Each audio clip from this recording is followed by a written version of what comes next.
Cap sur l'Intelligent Club de ce jeudi 10 avril. Parmi les sujets à l'ordre du jour présidentiel d'octobre 2025, l'Église catholique doute de la CEI, convention élective du PDCI RDA du 16 avril, une célérité pour désarmer l'adversaire. Enfin, attaque terroriste au Togo. Ouattara avait-il raison sur les drones vendus au Burkina Faso? Faut également préciser que nous ébaucherons la grève des enseignants et ses suites, notamment avec les revendications pour la libération de Christophe Dugarry-Assis. Le débat est ouvert et nous sommes encore ce soir avec nos chroniqueurs, Jean-Richard Nguessan et Soro Djabiga. Bonsoir à vous. Bonsoir. Bonsoir. Jingle et on se retrouve tout juste après.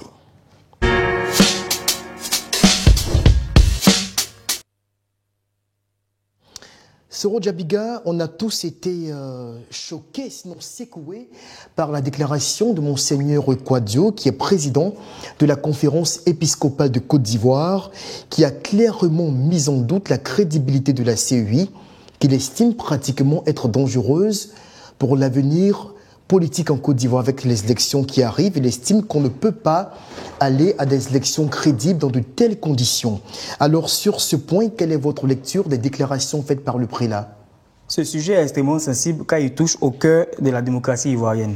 Et ce que j'appelle le cœur de la démocratie ivoirienne, c'est la confiance dans le processus électoral.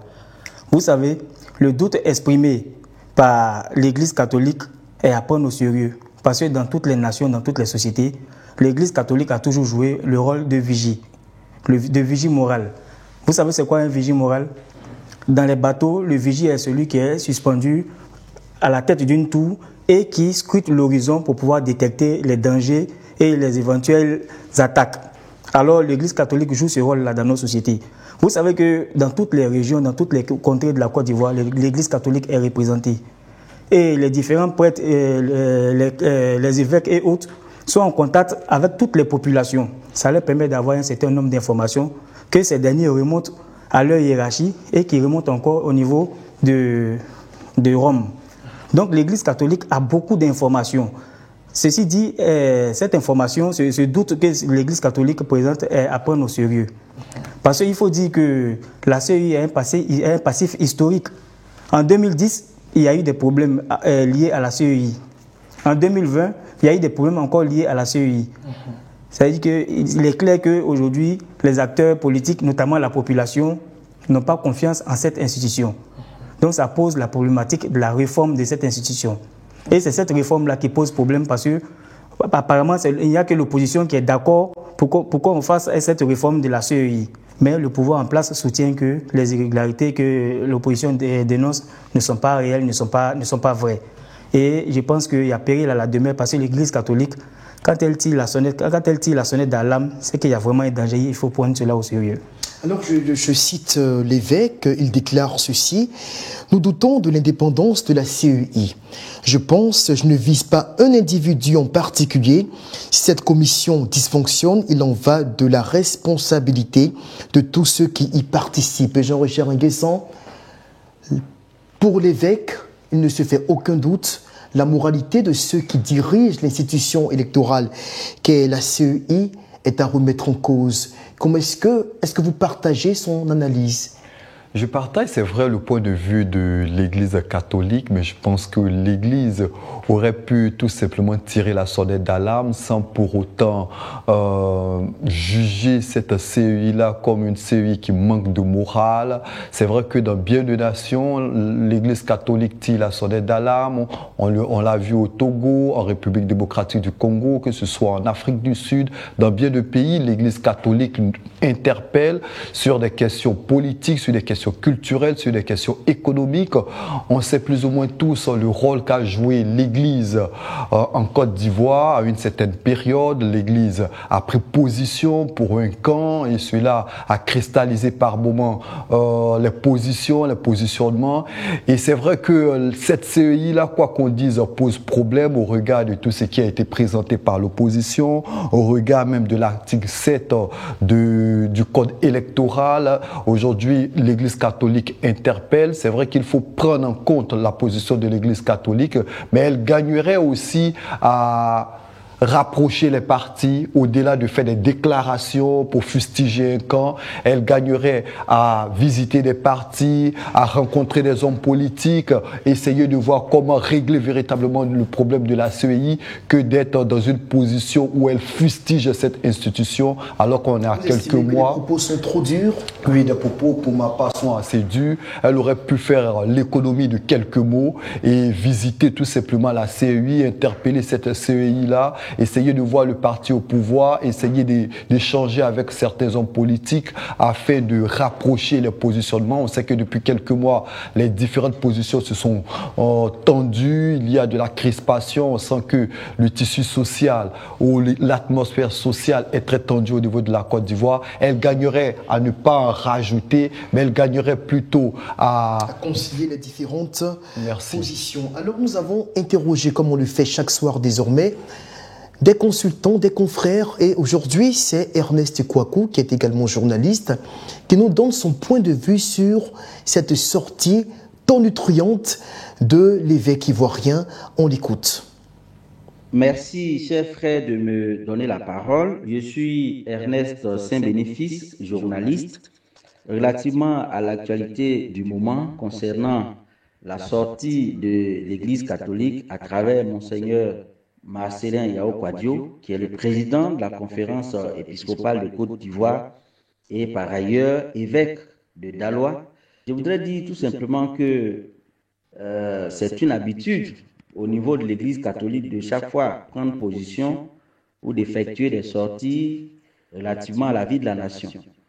Et quand on sait en ce moment précis la montée en puissance de la tonalité des débats entre l'opposition et le pouvoir en place relativement à la RLE qui court, dont on vient d'achever la phase des contentieux, cela ne peut que donner lieu à de telles appréhensions.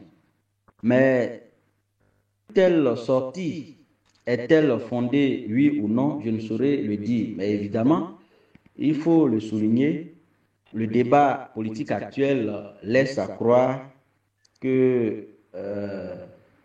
la nature du processus actuel inquiète énormément la population. Et pour ma part, c'est vrai que l'Église catholique est une communauté qui a l'habitude de se prononcer ou de prendre part au débat politique, mais pour ma part, le religieux doit de plus en plus rester loin de tout ce qui est question politique. Parce qu'à voir les choses de très près, la question de la CEI s'appuie sur les tests de loi et Alors, Soro Djabiga, on écoute le confrère, on a comme l'impression que en Côte d'Ivoire, beaucoup craignent le scrutin présidentiel qui doit donc advenir dans 6 mois. Je recite le prélat qui déclarait ceci lors de sa déclaration qui fait grand bruit actuellement. Il disait, curieusement, tous parlent de transparence, mais dans le même temps, tous craignent le verdict des urnes.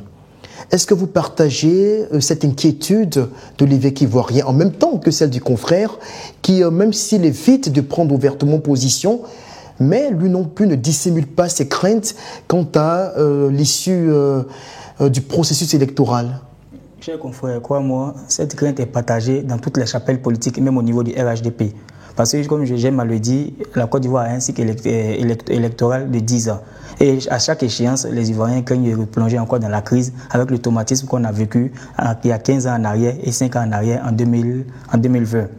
Ce doute exprimé par l'Église catholique n'est pas un procès d'intention. Moi, j'aimerais le rappeler. Ce n'est pas un procès d'intention, c'est un appel pour pouvoir corriger les failles. Parce que ici, l'Église catholique se fait le porte-voix des citoyens aujourd'hui qui sont silencieux, qui ne parlent pas. Mais la menace est sérieuse et elle est visible, elle est à la portée de tous ceux qui sont avisés et tous ceux qui se souviennent de ce que la Côte d'Ivoire a vécu hier. On ne va pas à des élections pour que les âmes reprennent encore la voie après les urnes. On part à des élections pour pouvoir apaiser le pays. Mais cette CEI que nous voyons en ce moment ne peut pas apaiser le pays parce qu'elle ne fait pas l'unanimité. Tout comme elle ne faisait pas l'unanimité en 2010. Est-ce qu'on peut finalement trouver l'unanimité en Côte d'Ivoire? Toutes les commissions électorales qui ont été mises sur pied depuis 2000 avec l'avènement de la jeunesse militaire, ont toujours été contestés. Et les résultats ont toujours été catastrophiques. Je pense que... Mais qu'est-ce qu'il faut faire finalement? En une minute, donnez-nous votre recette miracle. En une minute, moi, ma recette finale, ma recette, c'est un contrat social. Il faudrait que toutes les couches sociales, toutes les catégories de la population de la Côte d'Ivoire se réunissent pour pouvoir discuter et enfin trouver une solution favorable. Mais avant ça, il faut que tout le monde intègre, tout le monde adhère au patriotisme. Parce que j'ai l'impression que parmi nos élites politiques, il y en a qui ne sont pas de vrais patriotes et qui posent des actes qui poussent vraiment à inciter à la crise. Et il faut éviter cela. Moi, je propose un contrat social. Il faut que toutes les couches, tous les acteurs se réunissent, même les religieux, les politiciens, les jeunes, les femmes, tout le monde se réunisse et chacun met sur la table son projet afin qu'on puisse faire un bon brainstorming et ressortir une recette qui va vraiment apaiser la situation. Parce qu'avec ce que nous voyons là, on va de crise en crise et c'est pas aujourd'hui la veille de cette fin-là. Jean-Charles Guesson, la conférence où nous disons le président, c'est mieux de le dire ainsi, puisqu'il peut parler à titre individuel, de la conférence épiscopale estime que notre pays n'est pas dans une situation normale. Voilà ce qu'il déclare à ce sujet. Dans une situation normale, une élection présidentielle obéit à des règles précises. Malheureusement, poursuit-il, depuis quelques décennies, notre pays est dans une situation anormale. Vous vous trouvez dans un pays anormal ?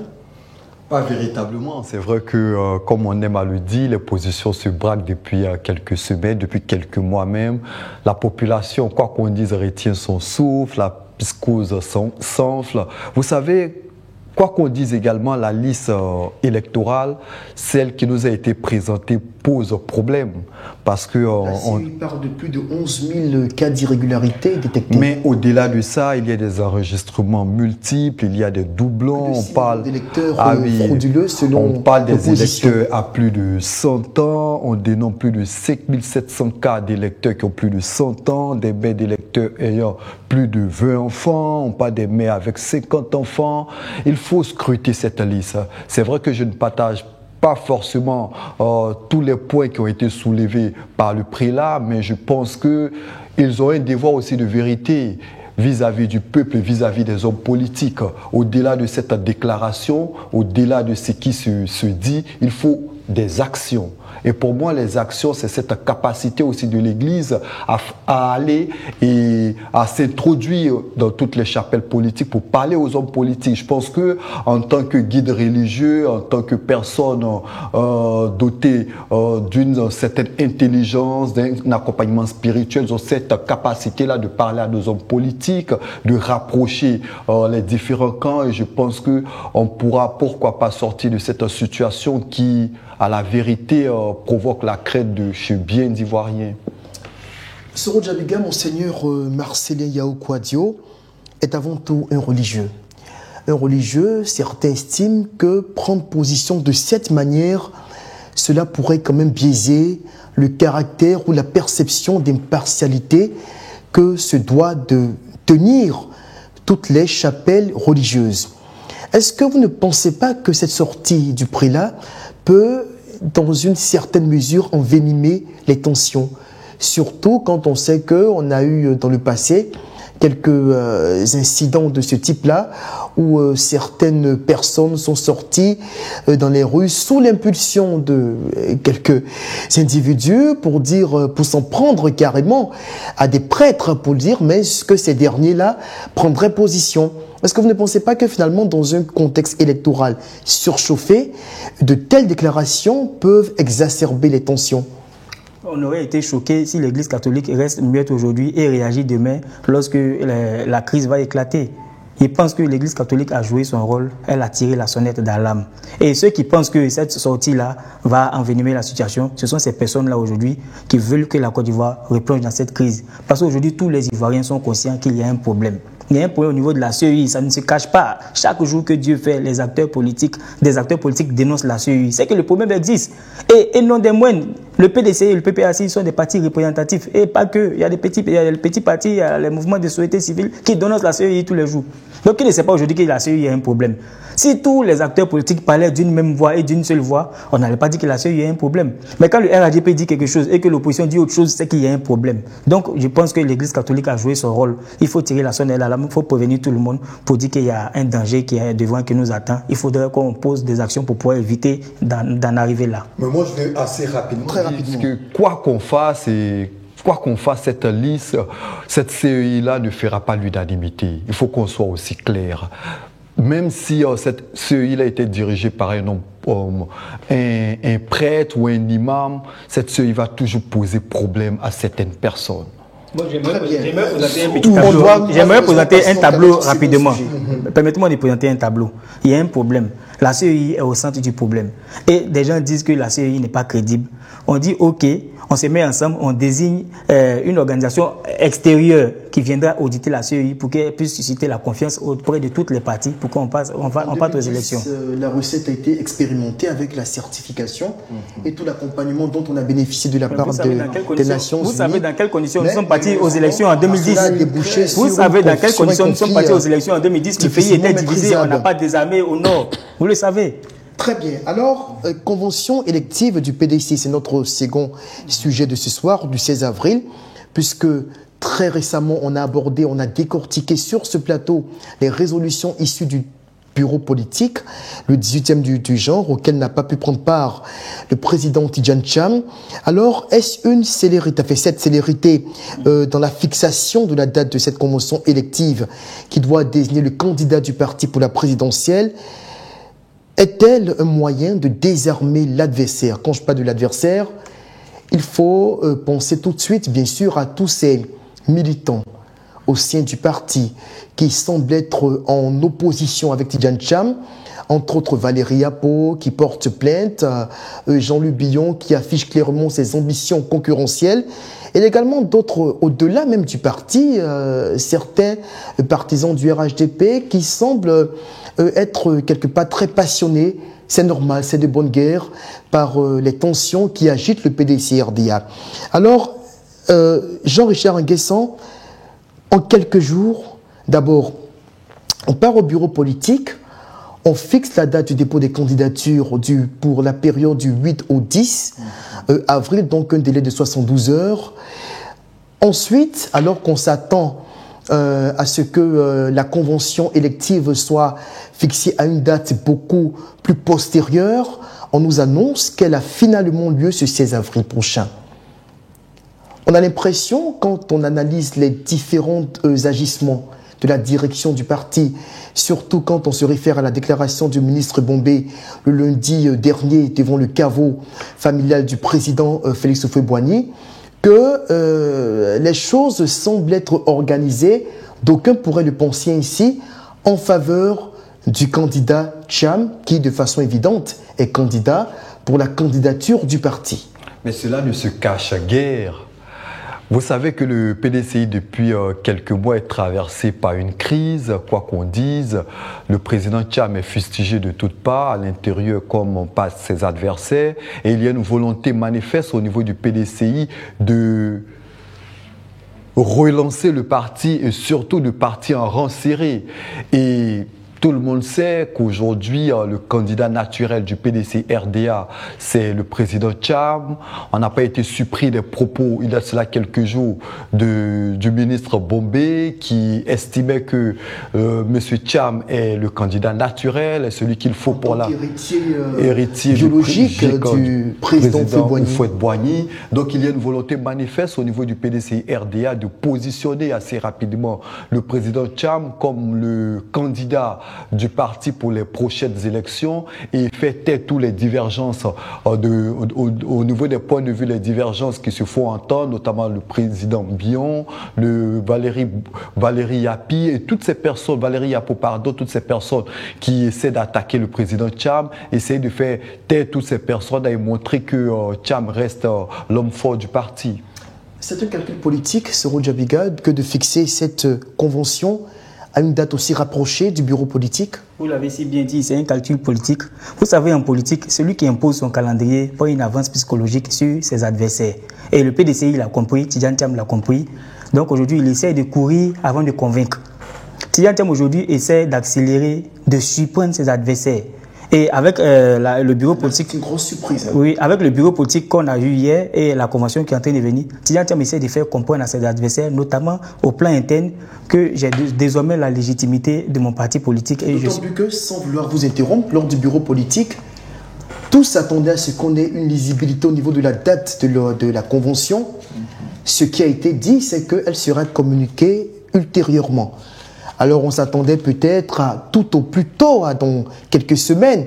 Mais là, à peine quelques jours après, même pas une semaine après le bureau politique, voilà, nous y sommes. Nous savons tous que le 16 avril, Tidjane Thiam est bien parti pour être investi candidat du parti. Ah oui. Je pense que ce que Tidjane Thiam a fait dans ce laps de temps-là, c'est une masterclass des réels politiques. Il est resté à l'extérieur. Le bureau politique s'est très bien passé. On a lu les résolutions du bureau politique et il est sorti, comme on le dit dans le jargon ivoirien, il est sorti dans le dos. Ils ont affiché rapidement le calendrier. Et aujourd'hui, tous les partis politiques dansent au rythme de son programme. Je pense que Tidjane Thiam s'est imbibé de la stratégie politique. Et aujourd'hui, il est sur le terrain, il a compris comment la Côte d'Ivoire fonctionne désormais. Quoique, il a encore poursuivi au plan interne et externe aussi par des petites attaques. C'est inhérent à tout grand leader qui fait peur au pouvoir, qui est toujours en place. Donc, je pense que Tidjane Thiam, sa machine est bien huilée, il est sur le chemin. Mais quoi qu'on dise, il y a énormément de défis qui se présenteront à lui. C'est vrai qu'il y a de la stratégie, il y a cette envie-là de se positionner, de faire taire tous ses adversaires. Mais n'empêche que, comme Soro l'a dit, il y a des stratégies de l'adversaire, il y a des attaques, il fait face à la justice. Est-ce que, en dépit de cette convention qui va se tenir, même s'il est porté par le PDCI RDA, est-ce que c'est une assurance véritablement de sa prochaine présence aux élections présidentielles? On se pose encore des questions. Le PDCI... Justement, on va voir ce qu'en pense le confrère Éric Ofo de la rédaction de l'Intelligent d'Abidjan. Alors, la décision prise par le PDCI-RDA lors de son bureau politique du 5 avril 2025 d'aller à une convention pour la désignation de son candidat pour la présidentielle de 2025, déjà dès le 16 avril prochain, moi, ça m'a surpris. Parce que je me souviens très bien que le président Tidjane Thiam avait dit lui-même que le PDCI-RDA ne se presserait pas dans le choix de son candidat et qu'il attendrait que les autres fassent leur choix. Or, quand on dit les autres, on sait qu'en toile de fond, c'est le RHDP. Or, le RHDP aujourd'hui n'a pas encore son candidat officiel. C'est vrai que les cadres du parti appellent le président Alassane Ouattara à être candidat, mais ce dernier il n'a pas encore réagi. Le président Alassane Ouattara, il dit toujours qu'il a autour de lui une demi-douzaine de cadres qui sont tous présidentiels. Donc, il n'a pas encore décidé. Ça veut dire que le PDC et le RHDP n'a pas encore un candidat officiel. Alors, quand le PDCI, dans ces conditions-là, va à une convention pour désigner son candidat, on pourrait dire que le PDCI peut-être fait quelque chose. C'est vrai que le RHDP a annoncé déjà un congrès en mai, mais même la date exacte n'est pas encore fixée. Donc quand le PDCI-RDA va tout de suite rapidement à un congrès comme ça veut dire que peut-être que le PDCI serait en train de fuir quelque chose. Et qu'est-ce que le PDCI fuirait? Ça pourrait être par exemple la justice. La justice, parce qu'on sait que Valérie Yapo et tous ces militants du PDCI-RDA qui ne veulent pas voir Tidjane Thiam à la tête du PDCI-RDA pour cette affaire de nationalité, qui ne remplissait pas les conditions au moment où il était candidat à l'élection du président du PDCI-RDA. Si cette affaire venait à aboutir avant que Tidjane Thiam soit désigné candidat, mais peut-être qu'il ne sera même plus candidat, puisqu'il ne sera plus président du parti, et par ricochet, il lui sera vraiment difficile d'être le candidat du parti. En même temps, moi, je me dis que est-ce que c'est le bon chemin à suivre? Parce que même si Tidjane Thiam venait à être désigné comme candidat du PDCI-RDA le 16 avril, mais si la justice venait à décider qu'il doit être destitué démis de ses fonctions du président du PDCI-RDA, mais tout ça se retrouvait vraiment au fond de la lagune de Briey. Voilà, parce que s'il est destitué de son poste de président, il pourrait aussi se voir. Jean-Michel Nguesson, tout le monde est surpris par la célérité de la fixation de la date de la convention élective. Est-ce que finalement c'est une stratégie pour Thiam? Parce que c'est vrai que le confrère estime que cela pourrait viser quelque part à prendre à vitesse la justice ivoirienne. Est-ce que finalement c'est une stratégie pour déstabiliser l'adversaire, disons pour mettre non seulement l'appareil judiciaire, mais toute la classe politique devant le fait accompli, pour que le PDCI dise on a investi notre candidat, toute décision de justice qui viserait à l'écarter serait interprétée comme un acte hostile au parti, camper sur cette position et demeurer jusqu'à éventuellement faire plier le pouvoir. Vous savez, depuis plusieurs mois, le PDCI prend des coups, le PDCI est attaqué de toutes parts, le PDCI est fustigé, mais par moments, le PDCI nous donnait l'impression de rester comme un observateur face à tout ce qui se passait. Et il est assez intéressant de voir qu'aujourd'hui, il y a de la stratégie, on essaie plus ou moins de mettre en place aussi des attaques vis-à-vis de l'adversaire, on essaie de développer des stratégies pour montrer qu'on est également présent. Et je pense que c'est une belle stratégie du président Thiam pour se positionner véritablement sur l'échiquier national, pour montrer qu'il est présent et qu'il a l'appui véritable de son parti pour être celui-là même qui sera aux élections présidentielles, pour court-circuiter, comme vous l'avez dit aussi, la justice, pour montrer que le PDCI le porte, le PDCI n'a que lui et qu'en dépit de ce que la justice veut essayer de faire, le PDCI n'a qu'un seul candidat, c'est le président Thiam. Thiam, l'inévitable vainqueur de cette convention, c'est-à-dire que nous sommes quasiment certains, presque à 100%, hein, que quel que soit l'adversaire qui pourrait jouer les trompettes en face au soir du 16 avril prochain, donc dans seulement quelques jours, le candidat du PDCI pour affronter le RHDP dans les urnes en octobre prochain sera Cheikh Tidiane Thiam. Oui, quoique il y a vraiment des problèmes sérieux qui sortent de la tête. Ce soir-là, nous avons vu une décision de justice qui est tombée déjà, qui le pénalise, mais carrément, et qui met en cause sa légitimité et sa légalité aujourd'hui à la tête du PDCI. Parlons-en. Oui, nous avons eu la décision qui dit qu'il y a plusieurs recours qui sont parvenus au tribunal qui attaquent la nationalité de Tidiane Thiam, qui estime qu'il n'est pas ivoirien et il a un véritable problème de nationalité. Et la justice s'est saisie du problème et aujourd'hui sa nationalité vise à être suspendue. Mais politiquement, est-ce que c'est jouable pour la justice ivoirienne de condamner Tidiane Thiam au point de l'empêcher d'être éligible? Oui, vous avez Quand dit... on sait que Laurent Gbagbo est exclu de la liste électorale, qu'il ne sera certainement pas candidat, en tout cas dans l'état actuel des choses, pareil pour Guillaume Soro, pareil pour Charles Blé Goudé, écarter Thiam, ce ne serait pas la goutte d'eau qui ferait déborder le vase. Justement, c'est cette erreur qu'il ne faut pas faire. Et quelle est cette démocratie-là qui, depuis 5 ans, 10 ans, écarte toujours les potentiels adversaires pour laisser de petits adversaires qui affrontent le pouvoir en place? Soyons réalistes. Vous avez cité le nom des grands leaders, Charles Blé Goudé, Laurent Gbagbo, Guillaume Kibafoy Soro et aujourd'hui Tidiane Thiam.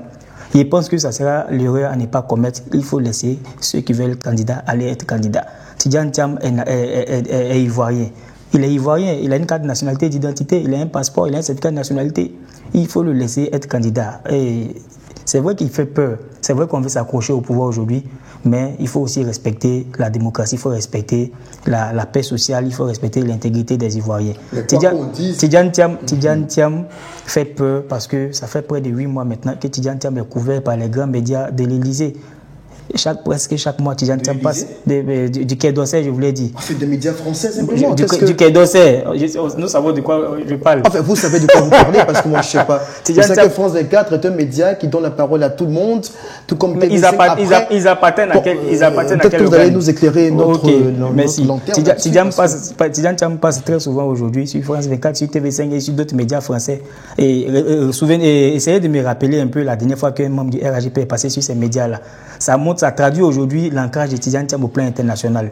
Et ces mêmes médias aujourd'hui, presque chaque mois ou chaque 2 mois, sortent des dossiers compromettants sur le gouvernement en place. Ce qui prouve aujourd'hui que le parrainage a changé de camp. Et Tidiane Thiam est un adversaire qui fait peur. Voilà pourquoi aujourd'hui... J'estimais donc que le pouvoir en place, c'était ou a jusqu'à présent été parrainé par la France. Oui, mais attends, dans votre logique. C'est factuel. Tout le monde a vécu ça ici en Côte d'Ivoire. En 2010, on a vu comment Laurent Gbagbo a été dégagé du pouvoir. Jean-Richard Nguessan, très rapidement, concluez sur la question. Moi, ce que je souhaiterais dire, c'est vrai que Tidjane Thiam a un excellent parcours, c'est un homme qui a du mérite, mais l'opposition aussi gagnerait à revoir sa politique. On sait ce qui s'est passé dans d'autres pays. Le PDC est un parti fort qui a une présence de plusieurs décennies sur l'échiquier national. Elle gagnerait aussi à revoir aussi sa position. Tidjane Thiam gagnerait à revoir son leadership. Et puis, il faut pourquoi pas penser aussi à l'éventualité de la non-candidature de Tidjane Thiam. Toujours est-il que cela peut être une option, mais ça peut être une option. Les droits d'un candidat. Rapidement au troisième. Je suppose qu'il y a plusieurs cadres qui peuvent valablement représenter le parti. Champion. En 2010, quelqu'un estime qu'on lui a volé ses droits. En 2020, un candidat estime qu'on lui a volé ses droits. En 2025 encore, à quel moment ça va s'arrêter? Je sais que le débat vous passionne, mais malheureusement, il faut bien qu'on puisse avancer. Alors, avant d'en venir à notre troisième sujet, relatif donc aux attaques terroristes, disons à l'attaque terroriste d'hier, mercredi 9 avril, si la date que je donne est bonne, au Togo, qui a fait 6 blessés parmi les soldats dans le parc de la Kwenja, dans le nord du pays. Attaque menée par un drone tiré par les djihadistes. Parlons rapidement de la grève des enseignants. S'est tenue aujourd'hui une assemblée générale au cours de laquelle on a été frappé par cette séquence que nous vous présentons dès maintenant, dans laquelle vous voyez des centaines de syndicalistes réclamer à corps et à cri la libération de Justin Dugarry-Assi, arrêté dans les premières heures de la grève qui continue donc à paralyser l'école ivoirienne.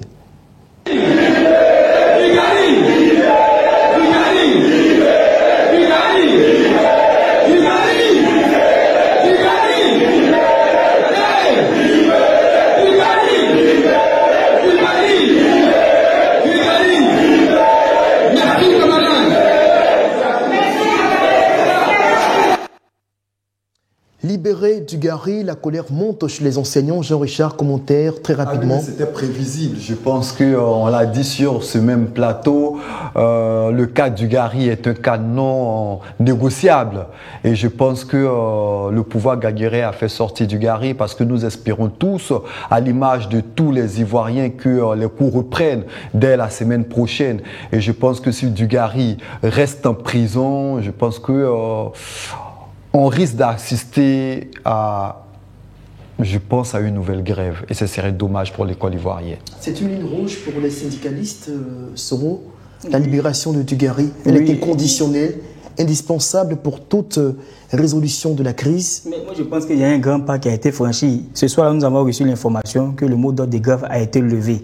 L'intersyndical du ministère de l'Éducation nationale et l'intersyndical du ministère de l'enseignement professionnel, ils se sont réunis pour lever le mot d'ordre de grève. Qu'est-ce que le gouvernement attend pour libérer le monsieur, pour qu'il parte et rejoigne sa famille, pour qu'il retourne au poste d'enseigner ses élèves? Si le mot d'ordre a été levé, c'est peut-être parce que en sous-main, il y a des assurances quant à l'avenir judiciaire du concerné. Oui, il ne faut pas tourner autour du pot. Son arrestation ne respecte aucune forme judiciaire d'abord. Donc, il ne faut pas qu'on donne l'impression qu'on veut respecter les formes pour pouvoir le libérer, tout ça. Il faut qu'on le libère incessamment pour qu'il rejoigne sa famille. On a tous vu la désolation que ça crée chez lui, les traumatismes que cela a créé.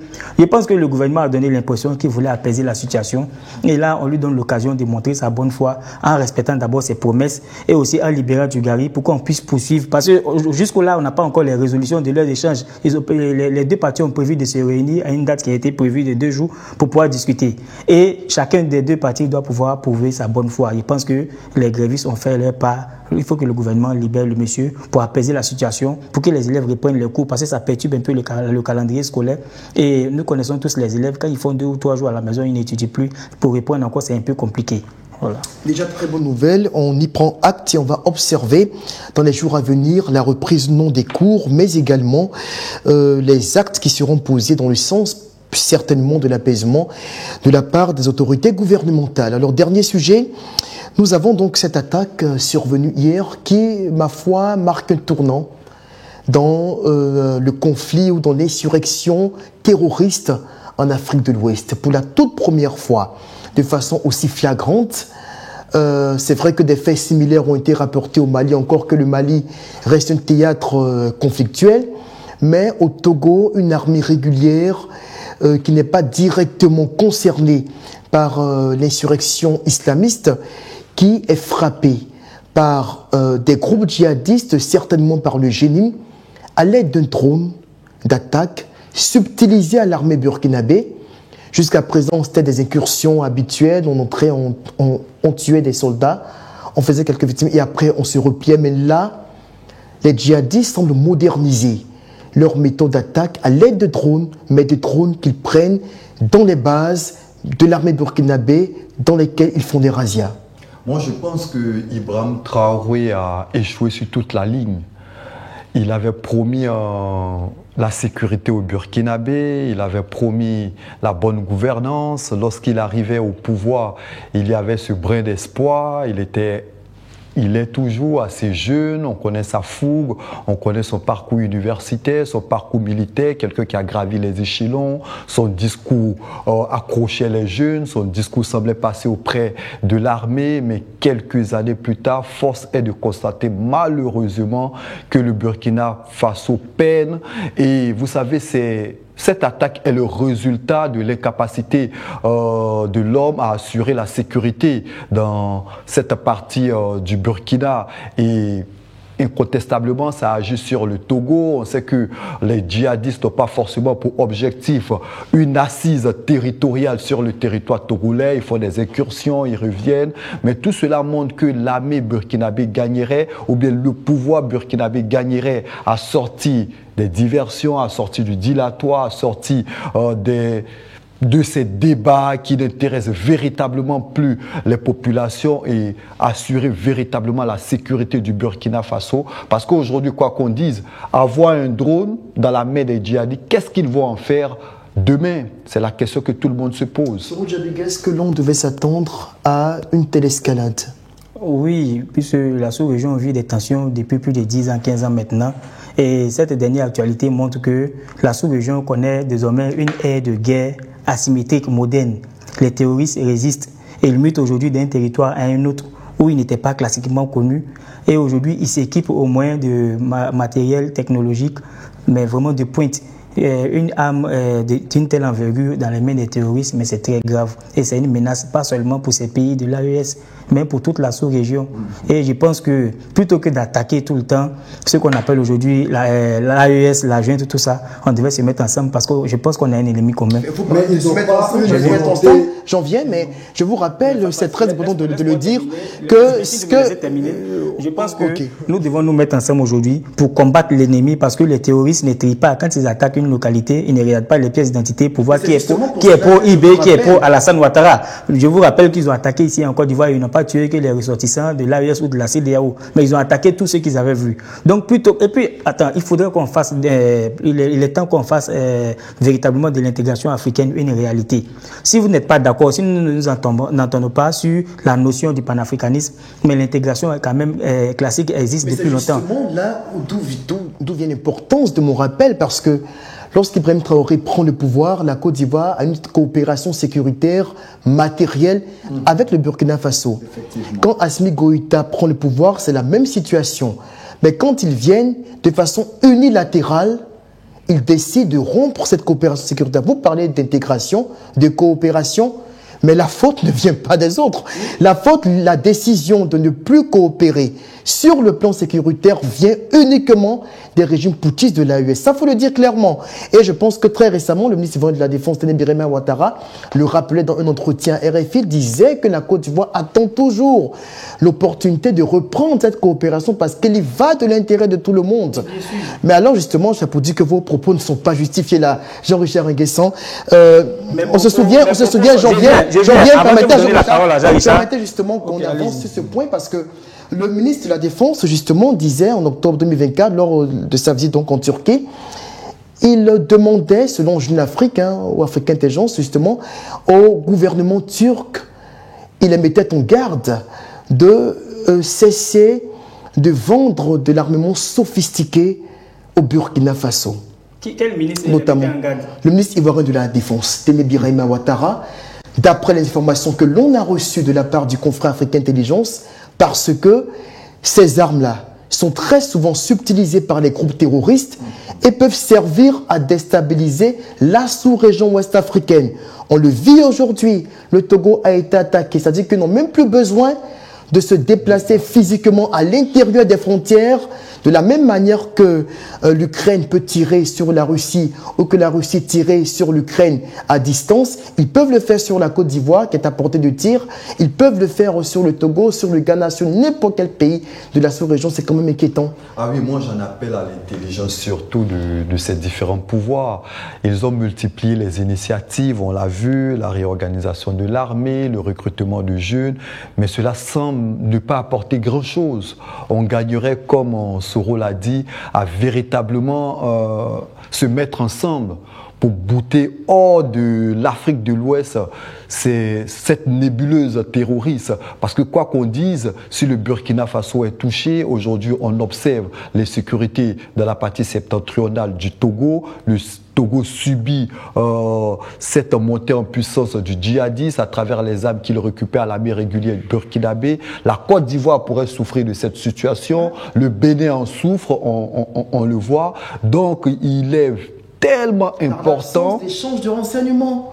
Véritablement. De la seule volonté des putschistes. Moi, je pense que, contrairement à mon confrère Adi, plutôt que de personnaliser le problème en attaquant, en fustigeant les chefs d'État de l'AES, moi, je pense que le problème est institutionnel, il est structurel.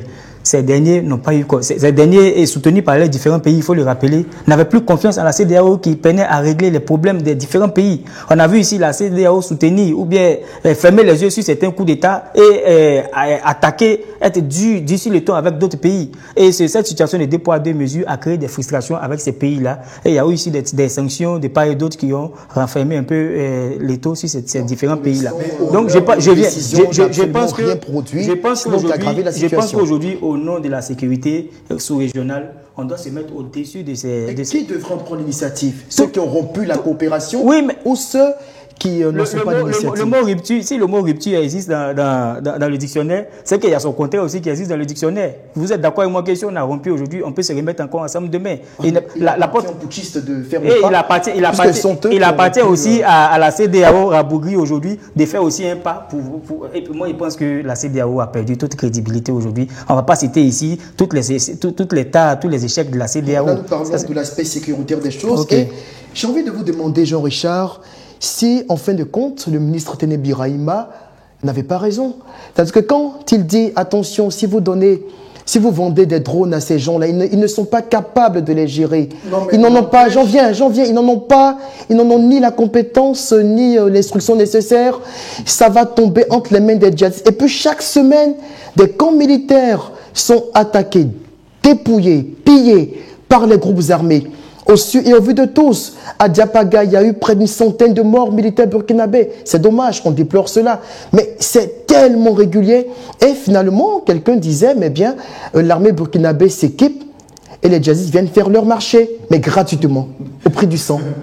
Mais n'empêche que quoi qu'on dise, le pouvoir burkinabé, l'armée burkinabé a besoin de s'équiper. Quoi qu'on dise, pour ensuite céder les armes. Quoi qu'on dise, ils ont besoin d'équipement, ils ont besoin d'armes développées.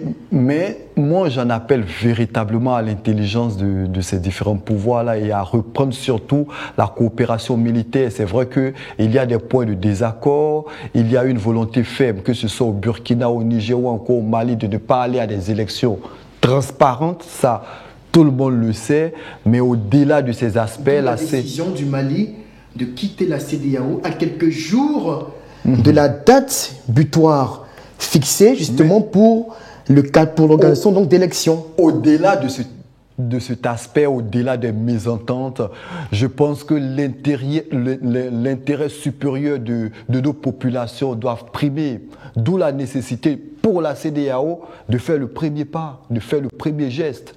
En tant qu'institution, elle a ce devoir-là. Oui, mais vous me surprenez. Vous me surprenez parce que la CEDEAO a passé tout son temps à mandater des missions auprès de ces 3 putschistes-là pour leur demander de réintégrer l'institution. Malgré tout, après au moins 2 années de négociations, ils ont dit non, on campe sur notre position. Malgré la misère qu'ils font subir à la population, malgré l'insécurité grandissante, malgré la terreur que même inflige les propres peuples, mais ça n'a pas changé. Mais face à la situation qui s'enlise, face aux terroristes qui gagnent du terrain, les forcer à revenir. Non, mais il faut que la CEDEAO use de stratégie pour faire comprendre. Elle n'a aucune solution. Tout récemment, récemment en Guinée-Bissau, Omar Sissoko Mbalo, le président, il était au terme de son premier mandat et il n'avait pas encore organisé des élections. Et selon le calendrier constitutionnel, quand c'est comme ça, on met un gouvernement de transition en place. Non seulement il n'a pas mis le gouvernement de transition, mais il a donné un délai à la délégation de la CEDEAO qui était venue de quitter son territoire. La CEDEAO a quel pouvoir aujourd'hui pour pouvoir exercer une pression sur un pays? Quelles sont les solutions que la CEDEAO devrait adopter dans le cas d'espèce face à ces 3 juntards? D'abord, il faut créer la confiance parce qu'il n'y a plus de confiance entre ces différentes institutions. Il faut d'abord créer la confiance. C'est-à-dire, qu'est-ce qu'il faut faire de façon pratique? Aujourd'hui, ces institutions n'ont plus, ces pays n'ont plus confiance en la CEDEAO. La CEDEAO même n'est plus crédible. Moi, la solution que je propose, elle est radicale. Il faut d'abord dissoudre la CEDEAO. On l'a vu avec la SDN et puis après, on a vu avec l'ONU. Je pense que chaque institution a sa mission et dans un temps bien circonscrit. Aujourd'hui, il faut dissoudre la CEDEAO, recréer une institution sous-régionale, créer la confiance et puis passer à 3. Ces 3 pays ne peuvent pas fonctionner. Elles n'ont pas d'ouverture sur l'océan. Elles n'arrivent même pas à produire l'énergie nécessaire pour... L'énergie nécessaire, vous en faites un peu trop. L'énergie nécessaire pour pouvoir fonctionner. Attends, on parle d'énergie. C'est parce que le colon n'a pas privilégié cette option-là. Sinon, depuis les années 60, si on avait commencé à exploiter l'énergie voltaïque, aujourd'hui, ces pays-là n'allaient pas être privés d'énergie. Mais les Français n'avaient pas cette option-là et ils utilisaient toujours les barrages d'énergie hydroélectrique. Voilà pourquoi aujourd'hui, ces pays-là sont en train de tout recommencer. Moi, je vous assure qu'aujourd'hui, ces pays souffrent.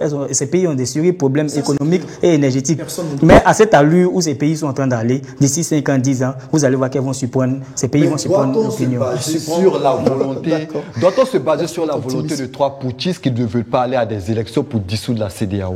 Je ne crois pas. Parce qu'il y a une volonté manifeste que ce soit... Il faut se baser sur les échecs de la CEDEAO. Il faut se baser sur les faits. J'ai cité tout à l'heure l'exemple de Omar Sissoko Mbalo. Il y a des exemples sous nos narines à côté ici où des chefs d'État ont fait des coups d'État constitutionnels. La CEDEAO n'a pas pu les contraindre. Donc je pense qu'au regard de tout ceci, il faudrait qu'on s'asseye et se demander aujourd'hui est-ce que la CEDEAO a les moyens de garantir la paix et faire respecter la Constitution dans tous les pays. Si ce n'est pas le cas, on va dissoudre. La CEDEAO n'a pas existé depuis longtemps, elle a été créée tout récemment. Donc on peut dissoudre et créer une autre institution pour pouvoir créer un cadre de confiance et sécuriser la sous-région. L'institution qui sera mise sur pied, il y a une volonté d'imposer sa volonté aux États. C'est ça aussi la grosse question. C'est la grosse difficulté. Parce que tout le monde réclame le respect de sa souveraineté. On ne peut pas demander, quelle que soit l'organisation qu'on va mettre sur place, est-ce qu'elle a les moyens ou les de le faire. Permettez qu'il finisse, Jean-Richard, donnez votre avis sur Qu'importe l'institution qui sera mise sur pied, je pense que tant qu'il y a la volonté, que ce soit au Mali, au Burkina, au Niger, de ne pas lâcher le pouvoir, qu'importe l'institution qui sera mise sur pied, cette institution-là connaîtra un échec, et même, bien évidemment un échec cuisant face à ces juntas qui ne veulent pas laisser le pouvoir. Et qui n'ont aucune solution pour leur peuple. C'est vous qui le dites. Malheureusement. C'est un constat parce que les faits parlent d'eux-mêmes. Aujourd'hui, comme dans une situation normale, ces pays sont en guerre. Il est important juste de souligner j'en viens de nos téléspectateurs que aujourd'hui l'AES est malheureusement devenu l'épicentre du terrorisme mondial. Oui. Plus de 50%. Parce que la France a bombardé. Parce que la France et l'ONU et les États-Unis ont bombardé la Libye et ont ouvert la voie au terrorisme dans le Sahel. Des émotions, revenons factuelles. C'est pas une question d'émotion. Est-ce que la Libye n'a pas été bombardée? Est-ce que ce n'est pas depuis ce bombardement-là que le terrorisme a commencé à avoir pignon sur rue dans cette partie du monde? J'en viens. Permettez que j'avance. Non, c'est pas une question d'émotion. Je fais un rappel. Est-ce qu'en 2011 ils n'ont pas bombardé? Vous aurez l'occasion de réaliser. Est-ce qu'ils n'ont pas bombardé la Libye? Est-ce que c'est pas cela qui a ouvert la voie au terrorisme en Libye? Merci. Alors je reviens pour dire que c'est un fait, l'AES est devenu l'épicentre du terrorisme. Du fait des Blancs. Alors, avec plus de 50% des actes terroristes qui y sont perpétrés. Et cela s'est exacerbé, notamment avec l'arrivée des juntes militaires au pouvoir. Avant leur arrivée, le phénomène sévissait, mais on n'atteignait pas un certain niveau. Depuis leur arrivée, c'est un fait. Il y a une exacerbation des incidents sécuritaires à tel point qu'aujourd'hui, mais on le constate tous, les mouvements djihadistes peuvent faire leur marché, se ravitailler, mais tranquillement dans les bases militaires. Finalement, ils n'ont qu'une solution. Ah oui, c'est une situation assez déplorable. C'est une situation qui interpelle tous les pays de la CEDEAO, quoi qu'on dise, parce que le Burkina Faso, aujourd'hui, manque véritablement de solutions pour endiguer le terrorisme, quoi qu'on dise. C'est vrai qu'il y a une volonté manifeste chez IB, mais malheureusement, ils peinent à trouver des solutions. Au Niger, la situation des guerres est luisante, de même qu'au Mali. Ils ont promis monts et merveilles aux différentes populations, ils ont promis la sécurité, mais quelques années après, ils ont accusé les autres d'apporter l'insécurité, mais qu'ont-ils apporté dans leurs différents pays? Je pense que rien. Et cette situation-là est dommageable, fort malheureusement pour l'Afrique de l'Ouest en général. On va terminer avec ce Roger Biga. Est-ce que nous, ici en Côte d'Ivoire, on doit avoir peur? Si aujourd'hui le Togo est frappé à distance par des groupes djihadistes, demain, ça peut être le tour de la Côte d'Ivoire. Oui, la menace est réelle. La menace est réelle et surtout que rien ne semble s'améliorer en termes de perspectives pour les armées locales de ces différents pays-là de l'AES. Le Burkina Faso qui est de moins en moins capable de contrôler les armes qui circulent dans ses casernes. Pareil pour le Mali ou le Niger. Nous, ici en Côte d'Ivoire, en l'absence de coopération sécuritaire mutuelle, Vous posez une question. qu'est-ce qu'on fait? Non, il y a pas. Vous m'avez demandé, est-ce qu'on a des raisons d'avoir peur? Oui. En Côte d'Ivoire, je pense que les raisons sont établies. Il faut craindre cela. Notamment au nord du pays où on sent qu'il y a une certaine porosité au niveau de nos frontières. Ouais, parce que quand même nos frontières ne sont pas des limites tracées. Hein. Souvent, c'est deux villages qui sont entremêlés, des populations qui vivent ensemble, qui se mélangent et il y a des risques d'avoir peur. Quoique des efforts sont quand même faits par le gouvernement. Aujourd'hui, en termes de lutte contre le terrorisme, on a une institution à Jacquesville qui forme nos officiers et je pense qu'il y a certains soldats même de l'AES qui ont été formés ici. Il faut saluer ces efforts-là. En termes de renseignement aussi, on a pu déjouer beaucoup de coups. Mais vous savez que la lutte antiterroriste, la guerre contre les terroristes est asymétrique.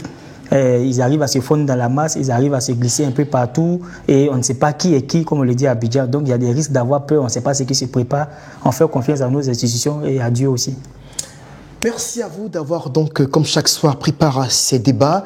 Fin de cette émission, de cette édition, pardon, de l'Intelligent Club. On était très ravis de vous la présenter, de l'animer, chacun avec sa position.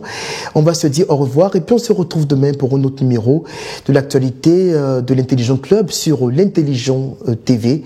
Au revoir.